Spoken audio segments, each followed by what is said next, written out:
Why is it hard for me to quit Christianity and become a Muslim?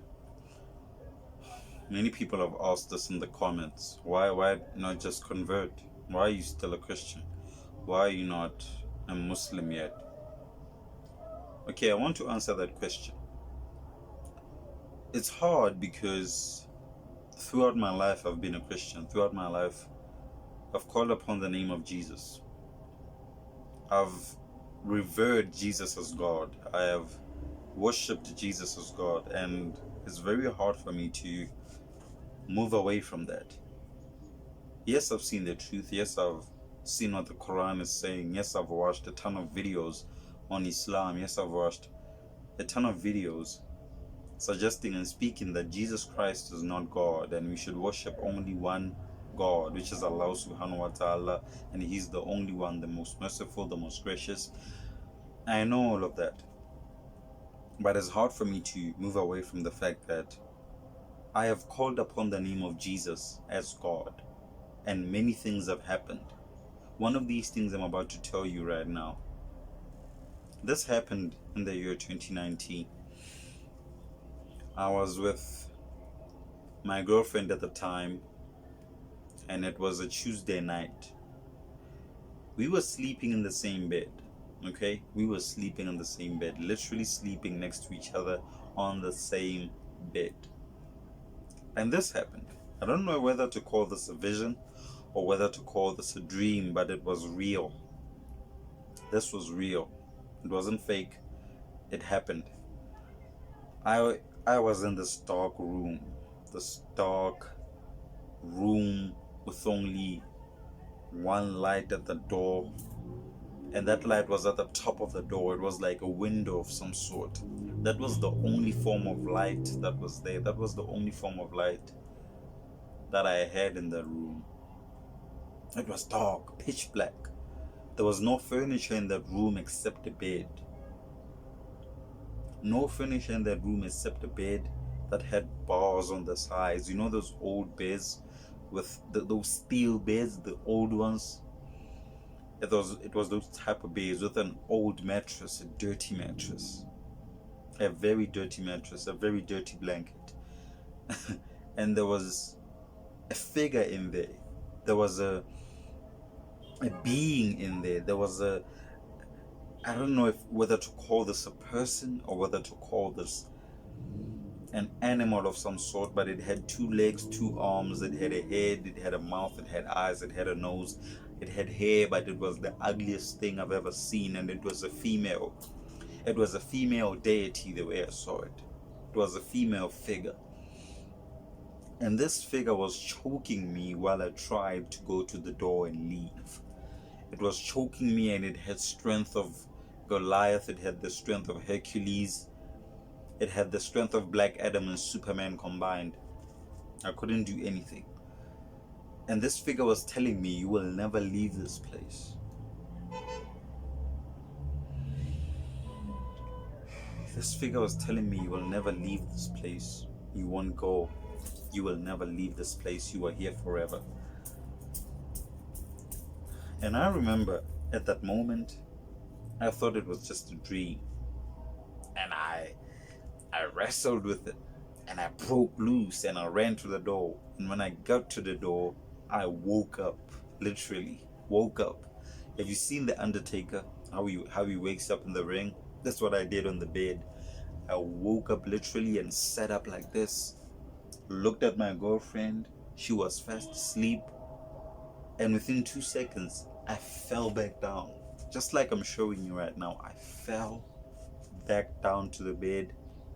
And as soon as I hit the bed, it was like I was falling in this black hole. In this black endless hole. And I woke up back at the same place that I was in that dark room with this dark figure. And she was laughing and saying, I told you, you are not leaving. I wrestled again with this figure. She was strong. She held me down. I couldn't go anywhere. And she kept on saying, you are not leaving.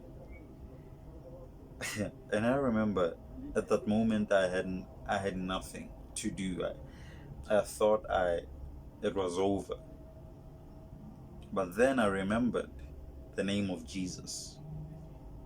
I know this is cliche. Many people talk about this and you think it's sleep paralysis, and you think this was not sleep paralysis.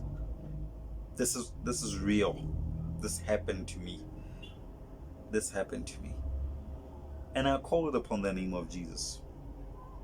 I called upon the name of Jesus. I don't know how many times, maybe 100 times, because this figure was so strong. But I still called upon the name of Jesus.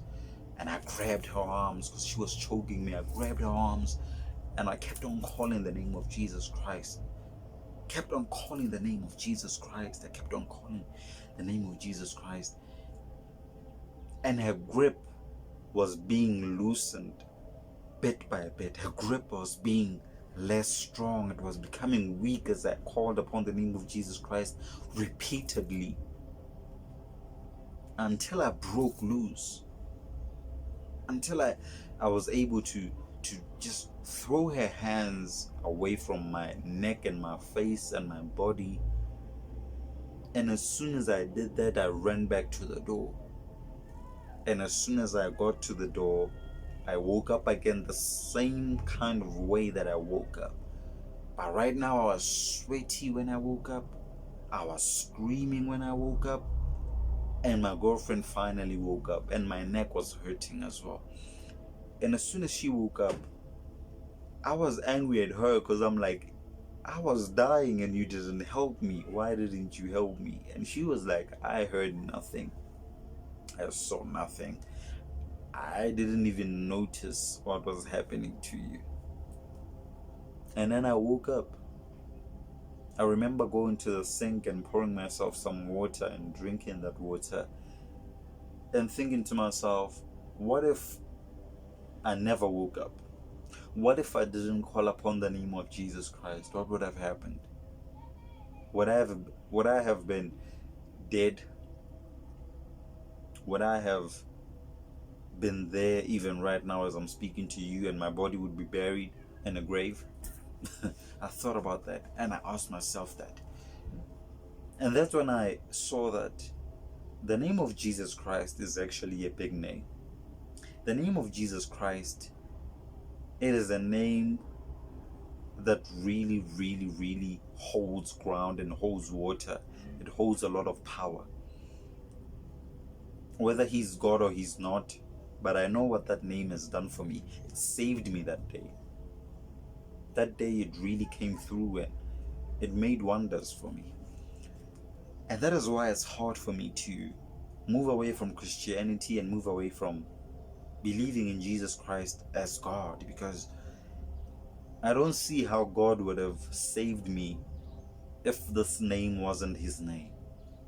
I don't see how God would send Jesus Christ to save me without him saving me himself, right?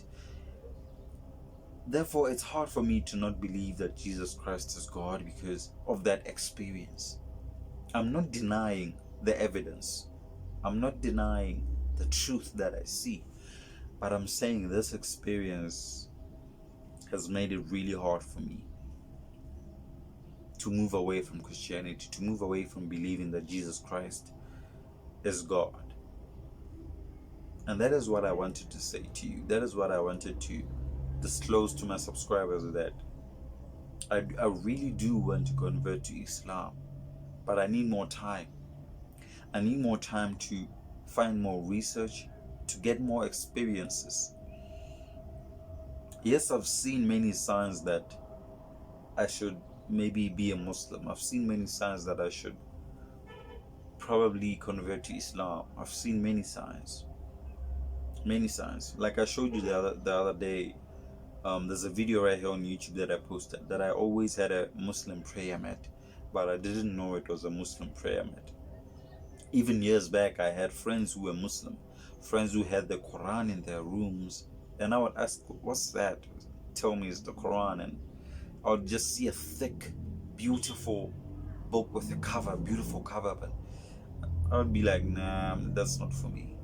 Now thinking back at it, I'm seeing how God positioned me in places where I could have been a Muslim. I remember last year I was working at a place and there were people there who were Muslim. My boss was a Muslim, my co-workers were Muslim. They always told me they're going to the mosque, they always told me they're fasting for Ramadan. And I never wanted to know more. I never wanted to know more. And now I'm seeing that Allah subhanahu wa ta'ala put me in places where I had to know about Islam and I had to learn about the Muslim religion. But I don't know whether to blame it on ignorance, whether to blame it on a lot of things. But what I know is that because of this experience I've just told you about, it's very hard for me to convert to Islam at the moment. I'm not saying I'll never do it, but it's gonna need some time. It's gonna take time.